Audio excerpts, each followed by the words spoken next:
다 같이 한 마음으로 우리 말씀 읽겠습니다. 다 같이 한 마음으로 마태복음 16장 13절 말씀 같이 합독해 보도록 하겠습니다. 예수님께서 빌립보 가이사랴 지방에 이르러 제자들에게 물어 이르시되 사람들이 인자를 누구라 하느냐. 아멘. 여러분에게서 예수가 누구십니까? 여러분이 오늘 이렇게 예배 드리고 있는 그 예배 주체이신 그 예수님이 누구십니까? 이제는 너의 대답을 듣고 싶다. 너의 분명한 대답을 듣고 싶다. 우리가 바른 신앙 고백을 할 때 우리 신앙생활은 달라지는 것입니다. 그래서 예수님께서 질문하는 겁니다. 나를 누구라 하느냐? 그때 제자들이 예수님을 향해서 세례 요한이라고 하답니다. 예수님을 향해서 에레미야라고 합니다. 15절, 14절 말씀은 이르되 더러는 세례 요한, 더러는 엘리야, 어떤 이는 에레미야나 선지자 중에 하나이다 라고 말합니다. 그 당시에 예수님을 향해서는 호의적이거나 아니면 적대적이었습니다. 그런데 예수님의 기적과 이적, 예수님이 하셨던 말씀을 들으면서 사람들은 예수님의 세례 요한, 엘리야, 에레미야, 세례 요한은 천국에 가는 메시지를 전했기 때문에 예수님도 천국에 가는 메시지를 전하고 있어서 죽었던 세례 요한이 다시 환생하셨나 보다. 세례 요한 같아. 예수님께서 많은 능력을 행하셨잖아요. 여러분 아픈 자도 치료하여 주시고 그리고 많은 기적을 보여주셨기 때문에 하늘에서 불을 내렸던 그 능력의 선지자 엘리야가 환생하셨나 보다. 아니면 에레미야 눈물의 선지자 예수님께서 가난한 자와 아픈 자를 위해서 기도하시고 또한 죄를 깨우쳐 주시며 여러분 이렇게 전하는 그 모습을 보면서 통곡의 선지자 에레미야신가 보다라고 말했습니다. 그들 나름대로는 예수님을 최고로 극찬하는 겁니다. 최고로 찬사하는 겁니다. 그러나 그건 답이 아닙니다. 선심 쓰듯이 후하게 예수님을 높여줬으면 그러나 그것은 답이 아닙니다. 진짜 예수 그리스도를 만나고 나면은 어떻게 예수님을 세례 요한에, 어떻게 예수님을 엘리야에, 어떻게 예수님을 에레미야와 비교하면서 가차했을까? 자신의 혀를 여러분 때릴 수밖에 없어요. 이건 정답이 아닙니다. 예수님은 세례 요한도 아니시고 에레미야도 아니시고 아니 세례 요한, 에레미야, 엘리야를 합쳐놓으신 분이 예수님이 아니십니다. 예수님은 예수님 뿐이십니다. 그래서 여러분 예수님이 누구신지 우리가 분명하게 바른 신앙 고백을 할 수 있어야 됩니다. 어리석게 많은 사람들은 예수님을 좋게 생각하는 의미로 예수님은 세례 요한이십니다. 그 말을 전했던 제자들은 어떤 모습으로 예수님께 전했을 것 같습니까? 예수님, 사람들이 예수님을 향해서요 세례 요한이래요. 여러분 미안한 마음으로 감히 예수님을 향해서 세례 요한이라 하고요, 어떤 사람은요 에레미야라고 하도 이건 있을 수가 없는 일이죠. 어떻게 예수님을 향해서 엘리야라고 할 수 있겠습니까? 이건 있을 수가 없는 일입니다. 통곡을 하면서 가슴을 치면서 전하진 않았던 것 같습니다. 예수님, 사람들이 예수님을 향해서 에레미야라고 하는 사람도 있고요, 아니 엘리야라고 하는 사람도 있어요. 여러분 이 대답이 좋아 보입니까? 이 대답이 옳다고 생각합니까? 이 대답이 괜찮아 보입니까? 예수님을 누군지 알면은 절대 이 대답은 괜찮은 대답이 아니에요. 이 대답은 너무 여러분 별 볼 일 없는 대답이라는 겁니다. 그래서 찰스 스펄전 목사님은 이 부분에 대해서 이런 말을 좀 했습니다. 우리가 예수님을 높이 칭송하는 법을 알 수만 있다면 얼마나 좋겠습니까? 볼지어다 세상에 속한 너희 사람들이여, 예수님을 이 사람 저 사람 죽을 인생에게 비유하다니 너희는 정신 나간 사람처럼 눈이 멀었도다. 태양을 개똥벌레 빛에 비유하다니 말이 되겠는가? 천사들과 천사장들이 올지어다 와서 그대들의 불붙는 언어로 우리를 도우라. 정말 공감되는 말이지 않습니까? 어찌 태양을 개똥벌레 빛하고 비유하면서 여러분 말할 수 있겠습니까? 어찌 예수님을 정신 나간 사람들처럼 세례 요한이라 엘리야와 또한 에레미야라고 비유할 수 있겠습니까? 그건 정신 나간 사람들이죠. 그래서 천사장들이여 나의 우둔한 혀를 좀 잡아주사 예수님을 제대로 고백하며 찬양할 수 있는 힘을 내게 주시옵소서. 우리도 주님께 구해야 되는 겁니다. 하나님, 내가 정신없이 정신 나간 사람들처럼 예수님을 높이는 것이 아니라 제대로 높이기 원합니다. 마태복음 17장 말씀에 보면은 변화산의 사건이 있습니다. 예수님의 얼굴이 시계, 빛으로 변합니다. 예수님의 옷이 시계 바꿔집니다. 그리고 예수님께서는 모세와 엘리야와 이야기를 나누시는 장면을 베드로가 보게 되고 요한이 보면 야고보가 보게 됩니다. 그때 모세와 엘리야가 예수님과 더불어 말하는 것이 그들에게 보이거늘. 그리고 베드로가 예수께 이렇게 여쭤봅니다. 예수님, 초막 셋을 짓게 허락하여 주옵소서. 하나는 주를 위하여, 하나는 모세를 위하여, 하나는 엘리야를 위하여. 베드로가 예수께 여쭤 이르되 주여, 우리가 여기 있는 것이 좋사오니 만일 주님께서 원하시면 내가 여기서 초막 셋을 짓되 하나는 주님을 위하여, 하나는 모세를 위하여, 하나는 엘리야를 위하여 하리이다. 사랑하는 여러분, 예수님께 올려드릴 모든 영광을 사람과 나누면 안 되는 겁니다. 예수님께만 영광 올려드려야 됩니다. 예수를 만나는 순간, 예수님 내 눈에 보여지는 순간에 모세와 엘리야는 없어져야 되는 것입니다. 그래서 답답하셔가지고 하나님께서 이렇게 말씀하십니다. 음성이 들립니다. 말할 때, 초막 셋을 짓겠다고 말할 때 예수님만을 위한 초막이 아니라 예수님, 모세, 엘리야를 위해서 초막 셋을 짓겠다고 그들이 눈이 휘둥그레져서 정신없이 분주하게 예수님도 섬기고 모세도 섬기고 엘리야도 섬겨야겠다고 생각하는 그들에게 하나님 말합니다. 말할 때 호련히 빛난 구름이 그들을 덮으며 구름 속에 소리가 나서 이르시되 이는 내 사랑하는 아들이요 내 기뻐하는 자니 너희는 그의 말, 예수님의 말만 들으라 하시는지라. 다 치워버리라는 것입니다. 한 번 더 8절에 언급합니다. 제자들 눈을 들어 보매 오직 예수님 외에는 아무도 보이지 아니하더라. 아멘. They saw no one except Jesus. 예수님 외에 보는 건 없어야 되는 겁니다. 근데 자꾸 보여요. 예수님도 보이고 모세도 보이고 엘리야도 보이고. 그래서 너무 분주합니다. 사랑하는 여러분, 예수를 만나는 순간에 예수만 보여야 되는 겁니다. 예수는 모세일 수가 없습니다. 엘리야일 수도 없습니다. 모세, 엘리야, 에레미야 수많은 선지자가 합쳐진 사람이 예수가 아닙니다. 예수는 예수일 뿐인 것입니다. 그래서 예수님께서 묻는 겁니다. 너희는 나를 누구라 하느냐? 너희는 나를 누구라 하느냐? 신난 마음으로 사람들이 예수님을 세례요한이라고 합니다. 예레미야라고 합니다. 엘리야라고 합니다. 라고 말을 전하는 그들 향해서 너희는 나를 누구라 하느냐? 동일하게 여러분에게 질문합니다. 너가 믿고 있는 예수, 오늘 예배 드리고 있는 예배를 받으실 분 그 예수가 누구라고 하느냐? 그때 여러분 베드로가 이런 대답을 하죠. 이르시되 너희는 나를 누구라 하느냐? 16절 말씀 같이 읽겠습니다. 시몬 베드로가 대답하여 이르되 주는 그리스도시요 살아계신 하나님의 아들이십니다. 아멘. 주님이 그리스도십니다. 주님만이 그리스도이십니다. 사람은 그리스도가 될 수가 없어요. 여러분, 혼란한 세상 가운데 사단이 공중원수 잡고 있는 이 세상 가운데 우린 진리를 명확하게 알아야 됩니다. 답을 아셔야 되는 겁니다. 예수님께서도 마태복음 24장에 마지막 때를 살아가는 지금 저와 여러분이 살아가고 있는 이 세상이죠. 마지막 때를 살아가고 있는 이 세상에서 일어날 일들에 대해서 예수님은 말씀하셨습니다. 예수님께서 대답해 이르시되 너희가 사람의 미혹을 받지 않도록 취하라. 사람이 우리를 미혹하러 옵니다. 사람이 나를 넘어뜨려 옵니다. 그 사람이 뭐라고 말하느냐면 내가 그리스도야, 내가 보혜사야 라고 말하고 온다라는 것입니다. 많은 사람이 내 이름으로 와서 이르되 나는 그리스도라 하여 많은 사람을 미혹하랴. 그때 우리가 주님이 누구인지를 아는 그 답을 분명하게 우리 마음에 새기고 있을 때 어떤 사람이 와서 내가 그리스도라면 물리쳐야죠. 주님이 그리스도이십니다.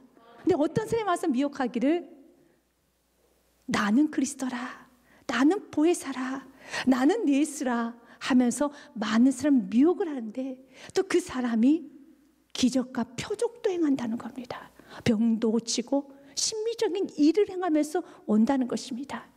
24절과 25절, 26절 말씀까지는 거짓 그리스도들과 거짓 선자들이 일어나 큰 표적과 기사를 보여 할 수만 있으면 택하신 자들, 그러니까 믿는 성도들, 그리스도인들을 미혹하리라. 표적을 보여주면서, 여러분 기사를 보여주면서, 여러분 엘리야가 능력이 있기 때문에 예수님을 엘리야로 보았고요. 또한 모세 대단한 인물이죠. 이 세상에는 엘리야보다 그 이상의 기적과 표적을 일으킬 수 있는 사람이 있을 수도 있습니다.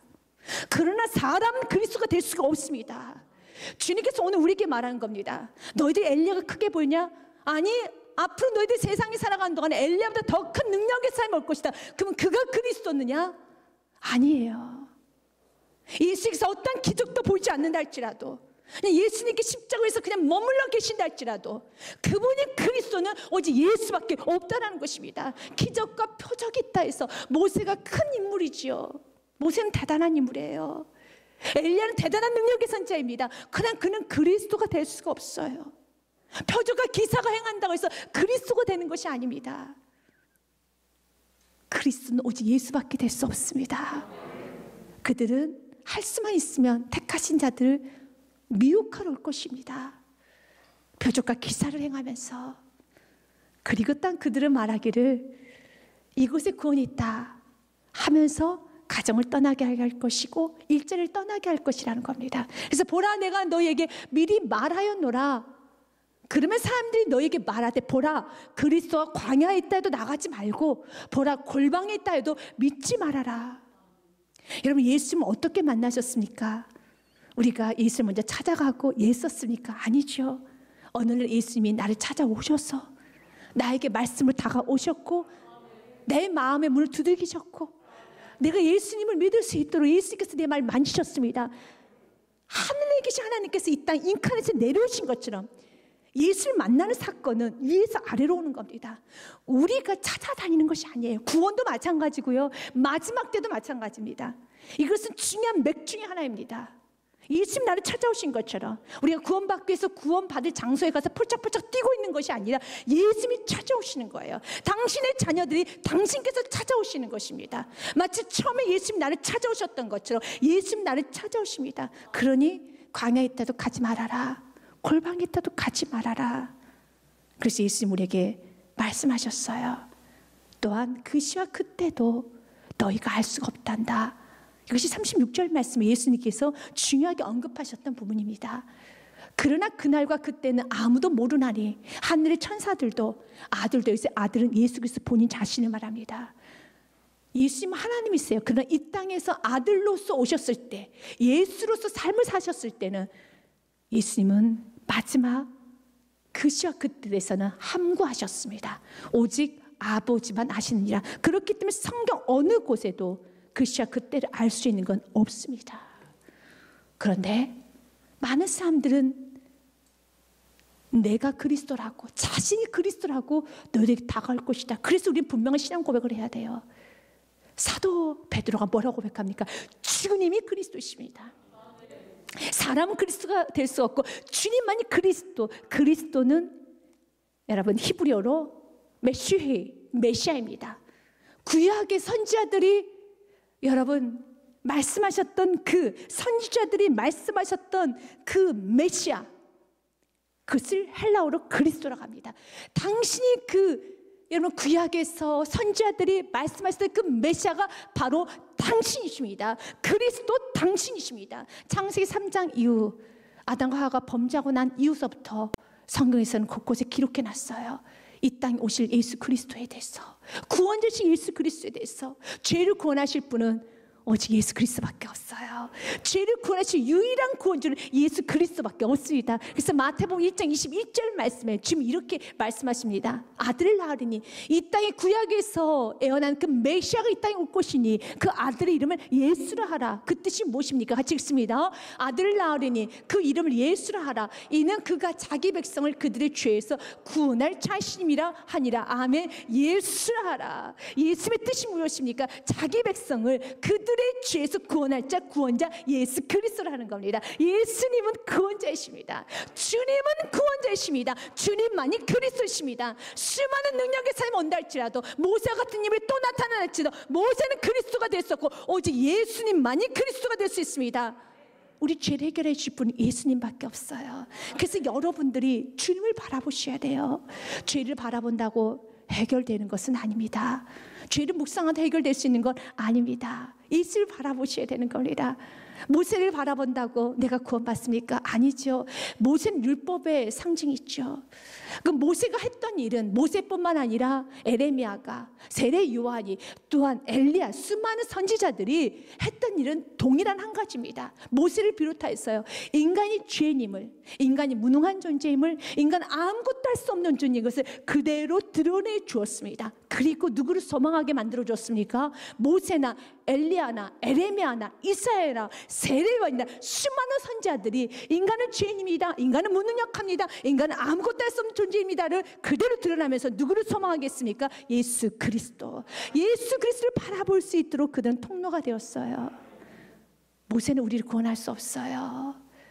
죄만 들여다본다고 죄가 씻어지는 게 아닙니다. 내가 죄책감에 눌려 산다고 해서 내 죄에서 내가 자유케 되지 않아요. 죄를 보면서 겸손해지지 않습니다.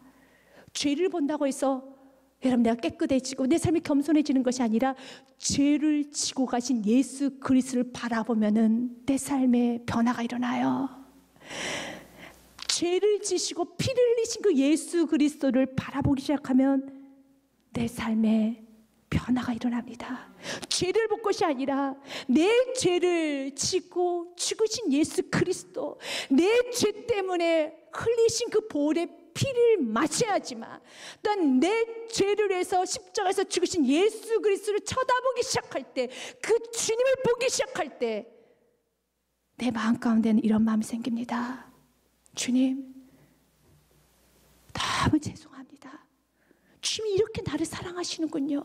예수님이 십자가에서 찢어진 그 살을 내가 바라보며 묵상하고 있을 때 내 죄를 보는 것이 아니라 그 죄 때문에 찢겨진 그 살을 보며 흘리신 그 피를 보며 그 십자가 위에 계신 예수 그리스도를 바라보기 시작하면 모세를 보면 안 되고 엘리야를 보면 안 되고 세례요한을 보면 안 되고 예수 그리스도를 바라보면 거기서 우리 안에는 자유가 일어나요. 우리 안에는 예수님 너무 사랑하면 예수님의 사랑이 솟구치 올라오게 돼요. 이런 나를 사랑하시는구나, 이런 나를 사랑하시구나. 이젠 죄를 미워하는 마음이 생겨요. 죄를 싫어하는 마음이 생긴다는 겁니다.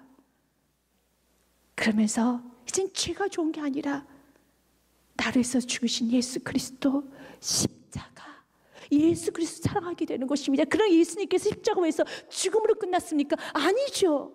예수님께서는 3일 만에 말씀 그대로 살아나셨습니다. 나는 부활이요 생명이니 나를 믿는 자는 죽어도 살겠고 살아서 믿는 자는 영원히 죽지 아니하리라. 아멘. 예수님 살아나셨어요. 이 죄의 문제를 해결해 주시고 예수님 살아나셔서 우리에게 구원을 선포해 주셨습니다. 우리가 그 예수 그리스도를 바라보기 시작할 때 우리의 인생은 자유케 되는 것입니다. 칼빈이 자유에 대해서 이렇게 좀 정의합니다. 의미 있는 정의인 것 같습니다. 자유란 무엇인가? 자유란 해야 할 것을 할 수 있고 하지 말아야 할 것을 하지 않을 수 있는 것이다 라는 말합니다. 해야 할 것을 하고 하지 말아야 할 것을 하지 않을 수 있는 인생, 자유한 인생이에요. 여러분 지금 자유합니까? 여러분 지금 자유합니까? 그러면 부자유란 무엇일까요? 부자유란 무엇인가? 해야 될 것을 알면서도 할 수 없는 것이요, 하지 말아야 할 것을 알면서도 하고 있는 것이 부자유입니다. 이 부자유를 성경적 용어로는 죄의 종이 됐다고 하죠.